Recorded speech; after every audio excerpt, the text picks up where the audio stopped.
ان الذين يتلون كتاب الله واقاموا الصلاة وانفقوا مما رزقناهم سرا وعلانية يرجون تجارة لن تبور.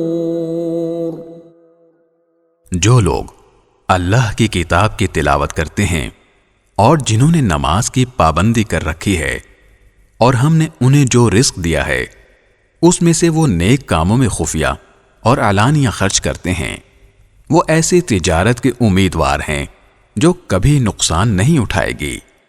لِيُوَفِّيَهُمْ أُجُورَهُمْ وَيَزِيدَهُمْ مِنْ فَضْلِهِ إِنَّهُ غَفُورٌ شَكُورٌ.